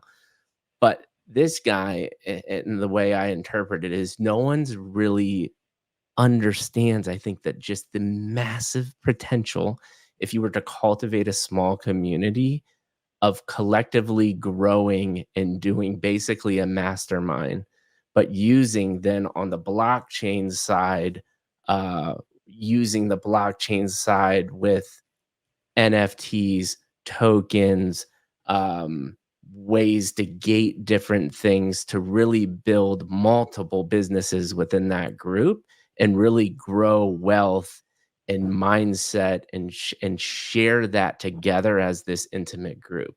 Like, there's a real big power and opportunity, and the first person to do that correctly can make some pretty incredible things, right? It's like a new way to think of a venture capital firm, right? But with more, um, what, instead of people coming to you, the ventures are coming from you, I think is what I'm trying to Mhm. say, right? Mhm. And there's just so many opportunities there, that I think, just really cool, man. Absolutely, I totally agree, and that's where my hope is. That the I think there is a good side effect to all the speculation that's happening in crypto, all the attention that you're bringing, around the world. That open source is developing very fast. Cryptography has developed very fast. So many good things are happening, right? And in all these experiments in community, in human coordination, it's very hard to imagine that something great is not going to emerge Right, out of this. It's just right, like I think we're still kind of boiling, and things have to settle a bit for the new things to really come. But I really believe that's something great to come. There will be a new era for blockchain applications. So right. yeah, I'm working for that and hoping, and with people at Cartesi as well to incentivize and for these great things to come. Right. So believe it or not, we've been talking for over an hour and a half at this point. It seemed like about 15 or 20 minutes. It's been fantastic. I want to do this. I also want to talk about like future of Cartesi, any more kind of technical things, current things that you're working on that you're excited about. But before that, I do not want to not give us one more chance to go down the philosophical, like, self-realization path. We talked about it briefly in this kind of final episode. I didn't know if there was anything else, that you wanted to add to kind of having this realization of going through the Cartesi journey and realizing that, like, you know, blockchain was yet another hope to kind of find yourself and evolve, but similar things are happening. Any other more self-realizations have you, or you have kind of morphed, new hope into what you're gonna do with Cartesi in the future to kinda combat everything that you're seeing now? Any thoughts there or anything to add? Yeah, that's a good question. I think as far as Cartesi, as we give attention to these topics, these things we have been talking about here, and working to incentivize developers to come up with these new meaningful applications. I believe we are on track for now to at least going in the right direction. Uh, I think personally, I think it's it's always good. There is so much. many things calling our attention around us all the time in the Right. world. Uh, and, and I think it's very important for us to regain, the sovereignty of our attention. Right. And people, I would advise people to just kind of take some time to maybe to read some philosophy, meditate, or go deeper into themselves as well, and try to reflect on what they're doing in their lives, right? Because I think that's what I kind of embedded in my life, and it has been an amazing journey. It's a Right. very fulfilling journey. It's juicy, whenever you have also meaningful friends, you have deeper conversations, or you're doing something you're passionate about, or you're creating, or discovering yourself, going into your own mind, discovering yourself through meditation or other methods, right? Right. It's great. I think I would just encourage people, particularly in Web3, to do this, to go below the surface, because there's a lot of life and juice there. Right. Right. Yeah, exactly what we're doing now. And I always say that, like, at the end of the day, especially the successful things within the space, really the main success ones that have worked are because of the people behind it, right? The tech's there. Everyone can share the tech, but you're really investing in people. Um, and and I think I'm with you that people need to do a better job of not just hopping on Twitter and replying to as many things as possible to get visibilities, or going into Discord and asking how was your day and then leaving, right? There's Yeah. just That's not going to get you anywhere, right? And if you're a And founder building something, so important to have real connections and more truthful, honest connections with your peers, right, and uh, and being honest with what you're doing with yourself. And I think that's super important for of good endeavors. and to kind of the close out the self-realization thing, but I was like reflecting over everything that we've talked about, and I know this is a never-ending journey, right? But recently, over this last time of kind of refinding, like, how to get more connected, especially when Web3 is not doing that, and you got to figure out another way to dive deeper. What are the things that interest you most? Are you utilizing music like you said in the beginning? Or is it a lot more reading? Is it the meditation like you said, or is it a combination of all of them? Yeah, it's a combination of things. I love to walk in nature. I live like 30 minutes away from a waterfall, so I can sometimes just go. I love to read philosophy. I meditate. For instance, I really enjoy reading Jung, the psychologist, and there's so much wealth of understanding about our own minds, Right. and that would certainly be, a very interesting topic for another discussion later, because we can talk about this for hours. Oh yeah. Uh, yeah, yeah.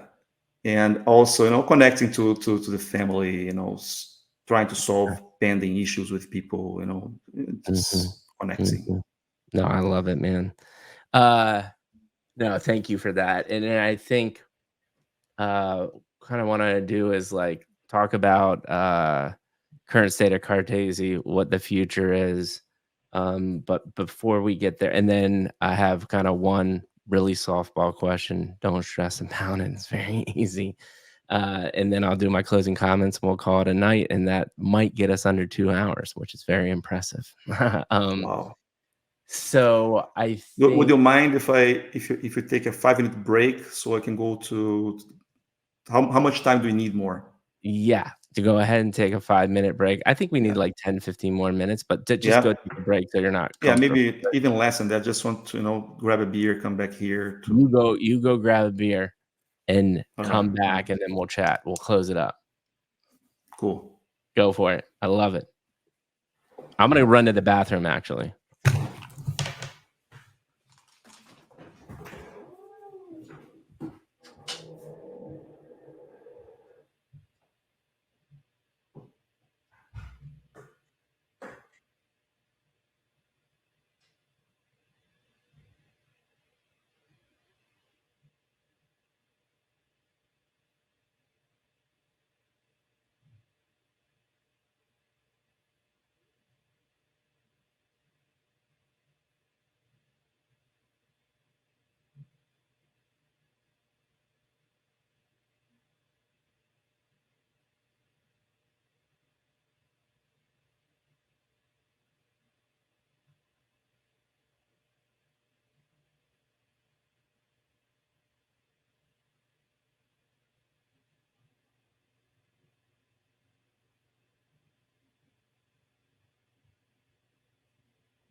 This might be the most I'm important. back now. This might be I the most didn't. important question I asked tonight. What kind of beer are you drinking? Well, I got the beer that was available in the fridge, which is Heineken, which is not my favorite, but it's still doable. It is doable. Yeah, Yeah, I don't know if you've uh gone down the craft beer culture in the US. It gets pretty wild, and they do a lot of different crazy beers. Well, you said you were going to UCLA. You get the San Diego, Southern California. That whole area has some pretty wild craft breweries. Um, yeah. I didn't go into the rabbit hole, but I enjoy a good beer for sure. it gets wild. Um, okay, cool. Yeah. So I got that. I marked it down like when we took a break. So what I wanted to ask though, before we get into kind of like anything that Cartesi is doing right now, and then the future, and then we'll kind of close it out, is all of the really interesting, I think, kind of like philosophical stuff and finding mission and meaning. I'm interested in how you apply that to Cartesi now, knowing everything that you know now. Are there ways that you implement that into the kind of DNA of your company? Yeah, yeah. We are in a journey of decentralization. Uh, what it means that since last year, Cartesi, the Cartesi project does research and developments in the open. So we don't use minimize. People working at Cartesi minimize the time and content in private channels and bringing a lot of discussion to public channels on Discord. Uh, the Also, implementing things like a technical vision council with a forum where contributors of the tech can come up with new feature ideas for the system or new tooling, whatever technically is interesting for the project. There is a forum that's open.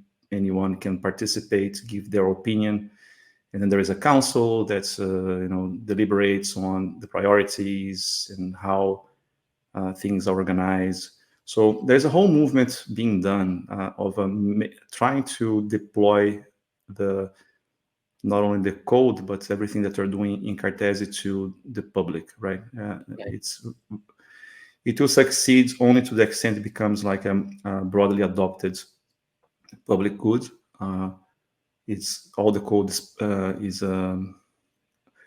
is open source, permissive licenses, and so on. And and there are still amazing things for us to do in the future that we are talking about now. Many people have ideas of Hold on real new quick. ways to improve. Hold on real quick. We'll take another break. Hold on real quick. My little son is crying, and I just Sure, gotta sure. figure out what's happening.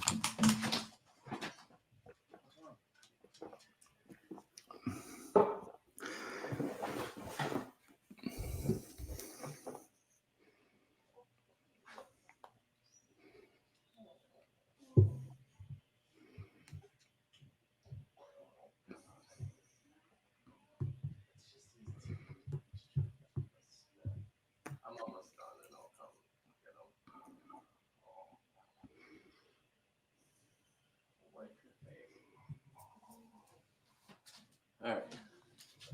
him. All right. Sorry about that. Yeah, I have a he's 7 months old now, and he's teething, and like he salivates so much now. Like I guess he'll just like sleep at a weird angle, and it pulls up in his mouth, and he Uh-huh. like wakes up like choking and freaking Uh-huh. out because he can't breathe. Right? He's just having got tears all down All his face. good. Yeah. Okay, so but you were talking, so I think we can cut where I cut you off is you're bringing code to the public, and you had just said you're making all of Cartesi's code public, and then you're talking about licenses. So Hmm. let's just maybe you can repeat, Yeah. and I'll figure a way to kind of just start with, let's just start with we're bringing code to the public Yeah. and go from there. Yeah, I was saying that the whole idea is that Cartesi is a public good. All the code is using permissive open source licenses, meaning that anyone can do and do what they like with it. And not only the code is open, but the governance and participation of people is open to the public. So there is also a grant program that, that's running right now. That's we're receiving applications. There is a $1 million fund for this program this year Hmm. for people to develop the apps in Cartesi. These proposals are evaluated by a grant council, but also they're taken to public voting with CTSI holders, and there'll be other things coming in the future. The idea is to deploy Cartesi as much as we can into the public hands No, I and love have not only people developing applications, but we want developers in the world to participate in coding the infrastructure with us, to help to build Cartesi, make Cartesi better with us, and that is the goal. And that's an experimental journey. There are other projects that are succeeding with these things and learning with mistakes as well. Certain things work well, certain things don't work because everything here is novel. We are it. experimenting with decentralization, with governance, with decentralized power, and it's all a very exciting new area, right?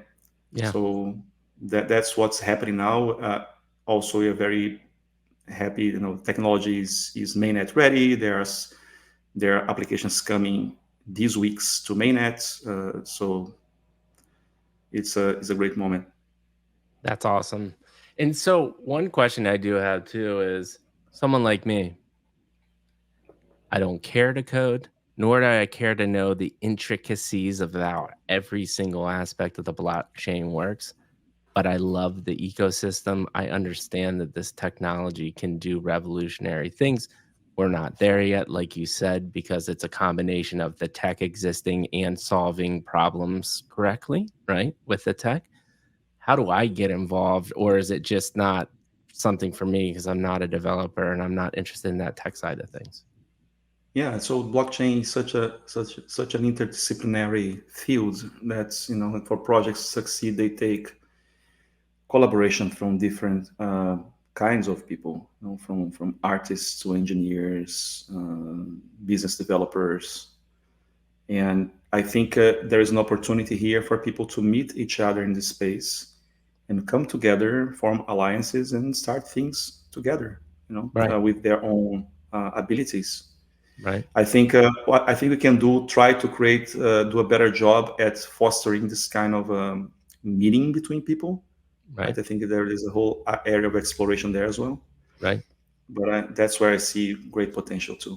So yeah, I think it We're has gonna a we're gonna has a have to place for figure many out. different Yeah, we're gonna kinds have to of. figure out how Mikey G can be the head of community for Cartesi and bring more of the fun, love, and deep, genuine connections together. I Because love it. I think that is just another reason I've seen, in Web 2, right? Is the real smart developers do themselves a disservice of not of staying close to other like-minded people, right? And they could do Mhm. uh developers travel and with developers type of thing, right? And they could do so much more interesting things if they force themselves to get outside their comfort zone when it came to social networks and communities, right? So having No, somebody like me injected into something like you're doing, I think it'd be hugely beneficial. I agree. I agree. Sorry, your voice is cutting a bit, so I talk together with you, but No, no, no, it's totally cool. uh, yeah, no, and I think there is something there. No, I think when we're talking about the things that will emerge that will surprise us, I think a lot will come from what we're talking here. Right, How we can put people together with different, uh, even different interests, or they have something common that they can build together, but they bring very different ingredients to something, right? So if you break the bubbles where developers only hang out with certain developers, but we manage to bring these people together, and even if these people don't come to amazing products that succeed, at least the human interaction is going to be great, right? Right. And I Right. think there is a beautiful potential there. There's something for said to be that. I mean, it makes me think of, have you heard of the mobile company Supercell? They made a game called Clash of Clans. It's one of the most popular games ever Yeah. created. Uh, but it's called Supercell because that's how they operate their company, right? So they create cells, and each cell has a developer, a marketer, a creative person, um, a biz dev person, a strategy person, and that cell goes and makes something, and right, like, and then they beta test whatever they make, and then, let the best sell with the most, interesting idea win, basically, type of thing. But what I'm getting at is they're forcing these communications that wouldn't have happened naturally, most likely, to create really innovative, creative, interesting ideas, right? Yes. And the same thing could be happening and needs to happen in blockchain, right? Because I even see it in, like, I'm in some, like, Say, for instance, right? Say's had a little surgence because of the NFT ecosystem has been building on it. Um, and I'm in some chats, and you can, like, the developers respond to the developers, the marketing people respond to the marketing people, even within this common chat, right? And it's like, that's so interesting to me. Like, we all could be helping each other out, but they just, like, almost like, I wanna speak my speak and not feel uncomfortable, which is interesting to me. Um, That's super cool. That's super cool. Yeah. So I think, yeah, there's so many things that we can try out, and it's going to be a oh, fun journey absolutely. for sure. So much fun. Which Yeah. actually brings to my last one of my last questions is Say. Do you have any opinion on Say with its kind of like little surgence on Twitter and people making NFTs, or do you not haven't really looked into that blockchain at all, or can speak to it at all? The new NFTs coming up. So the Say blockchain, like, people are flocking to it because it's Say V2, which has I think a EVM will evolve into the EVM, right? So it's fast. I think it might be faster than Solana, or just as fast as Solana. So it's a super quick layer one blockchain that has Ethereum virtual machine coming, and people are interested in the potential of it. So I didn't know if you had any context around, say, the blockchain, and if not, it's totally fine. What is the name of the project? It's called Say, SEI. Uh, It's the blockchain. It's a layer one blockchain. yeah, I'm You're not I'm not familiar. aware of this. No, no. Totally cool. I will send you some tweets for you to read up on it, because it's probably Please something do. to Please do. check out as well. Um, Hmm. I think once this new version of it, or, the next evolution of it comes out, I don't know, things could get interesting. And, Hmm. you know, lightning in the bottle again, right place at the right time. Who's to say which one of these things is going to win out in the future? I mean, I think, right now you would say the Google of blockchain will be Ethereum right now, maybe. I don't know. But that could change. Who are the Facebooks, the Googles, the Amazons of blockchain? I don't know quite yet, right? And it'll be interesting to see who those are, right? Yeah, Uh, and it's an. I mean, we are in a. This is also an amazing industry, right? We talked a lot about the downsides of Web3, right, and it's important for us to bring the bright side as well, right? Because it's also a very interesting, experimental, fun. There's something alive also here. right, So yeah, and many things will surprise us. I'm sure we're gonna be surprised. Maybe uh, maybe some projects that we wouldn't expect they will succeed so well, and right, right. others won't. And Yeah. time will And all you tell. and but, you can set yourself up for being there at the right place at the right time success by doing exactly what we're doing talking here at the end is uh, surround yourself with interesting people, but also a diverse set of people as well. All the way back to the beginning of our conversation, which I love why we do these like long format conversations. You literally started off with that point of right, like you seeing all these different places growing up just gave you more creativity, more passions, more thoughts than you would have had before, right? And it's the same thing with communications and talking within Web3.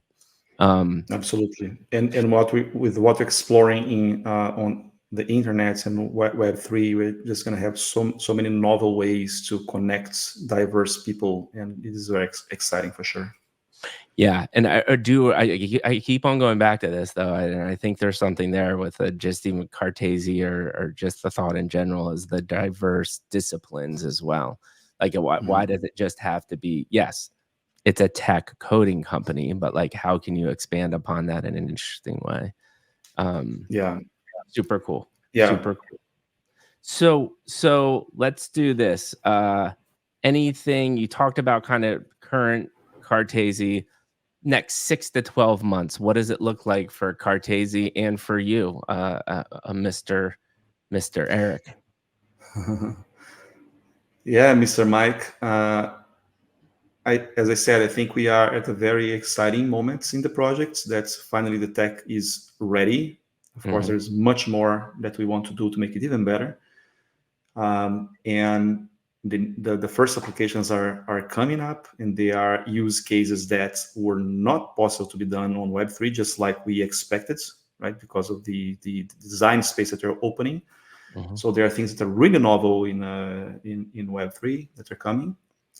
Uh, and what I expect is that this tech gets to the hands of as many people as we can, and people can build meaningful things on it, that we can help them to come closer, associate with other people, start a project, or contribute with the code base of Cartesi itself, and Yeah, help us build. Right? yeah. It's we really want it to be a public goods and have the public participation in it. No, I love it, man. That's really cool, and it's in the vein of open source, and you see a lot of similar things happening in the AI ecosystem as well. And you're trying to bring similar ideas to the blockchain, and I mean that's the power of the internet, right? Is we can quickly bring people together, and we can quickly share information, uh, Mhm. but it's also a huge, responsibility, right? It Because a lot of is. people use it wrong, but if we can continue, like I said in the beginning, to cultivate people like you and like me and like a lot of, I've literally started, a very exclusive chat of the top founders that have been on my show to start having these conversations. I think it's very important, right? Um I agree. I agree. Huge potential. So we are coming to the end, even with breaks. Yeah, I know we had a couple breaks, but they've been short. We are at 2 hours. I know you're insanely busy, so it means more to me than anything you could ever do is to spend this amount of time with me, and drink beer with me. I mean For now, I'm having my beer, so I'm that's really relaxing. so. One question, I'll say my closing comments, and we'll call it a day, man. And Okay. this the last question is. Now I think you haven't done a ton of spaces or podcasts quite yet, but I'm sure you've listened to a bajillion spaces, listened to podcasts yourself. Want to get feedback, honest opinion about tonight, how you think it went, compared to other things that you're used to experiencing in the podcast/spaces realm. Yeah, I genuinely like that we had a space here to get into like more personal stuff and talk about more meaningful and essential things for us personally. Right. This is a space that we both agree that's missing in Web3. I honestly don't have anything to criticize about your formats or the things that we did here today. Thanks, man. I think it's absolutely amazing. And thank you so much. I was very happy that today I could talk about Cartesi without talking about Cartesi. Yeah, That I don't want to pitch. I don't want to sell Cartesi here today. I don't want to convince people to come and I was having a human to human conversation with you, right? right, And for me, that's super valuable, And I right. think that's what we need the most. We don't need another, we need this more than another protocol project or many things that we see around. We need more meaningful human connection and more, think more deeply about what you're doing with tech. What's the world that you're building? Where Yeah, are you going? You yeah, know. yeah. No, So thanks, yeah, man. I mean, yeah, it's awesome because we get this feedback a lot, and let's in the tech vein of things, right? Product market fit, they say at nauseum. And I am convinced we found a product market fit when it comes to the podcast of people are just dying for this genuine, deeper conversation, especially within this space, right? So it means a lot to me that it resonated with you, and I thank you for the kind words. I think my closing comments, starting off with what you said, which I thought was cool that you picked up on that. We talked about Cartesi with not like blatantly talking about Cartesi, and then I think you also saw the method to the madness about that journey because when by the time we got to Cartesi, we had so much ammo to kind of like relate back to the things that we had talked about previously to what you're doing now, which brings me to like a couple of thoughts is one, it's really cool, and I think like we said, finding founders that have found a purpose, and it seems like I think the purpose that you're kind of intertwining into Cartesi is this information of sharing and creativity through your code, and then making sure that people have the tools to do amazing things, which is cool. Knowing that you have a robust experience in coding and software development, but then also have found that mission and passion to intertwine through your entrepreneurship journey was awesome. Two, yeah, dude, I mean, we're over 2 hours. You're a digital nomad slash entrepreneur, like, that's the most valuable thing you can give me, so thank you so much for that. 3, you shared some really intimate details of your life as well, and that's not easy to do. 4, you have not done, like you said, many of these. I'm just gonna tell you right now, you crushed it, man. I think we both had, like, 1 or 2 brain farts, that was it, and we did pretty damn good, and we talked about a lot of different things. Uh, and then finally, you got a new friend, man. You got a new Web3 friend. I really, really do wanna keep on talking, growing together. Like I said, I started that founders chat. You're definitely going to get added to that because I think you are the type of founders that I just want to help promote and help out as much as I can. And I'll do all that shit for free, man, because I think in the end, it'll all help us out. That's what it really is about. And people that delayed gratification, the continuing to grinding and just helping people out. I know at the end, if we can get enough of us together, which I'm slowly building a slow army of people, we can do magical things. I firmly believe that. So thank you, man. Thank you for everything. thank you so much. I Yeah. resonate, and I'm glad to to know more about the group you're talking about, and yeah, uh, you've got a friend here as well. Thanks, man. And with that being said, 2-hour midlife crisis podcast is coming to a close. Thank you so much for listening. We've got so much more to come in the future. We're building education platforms. We're bringing more awesome founders like Erik on. We're building spaces. And we're just going to take over the space one good human like Erik at a time. And we're going to do it the right way. Thank you all. We love you so much. Midlife crisis is out.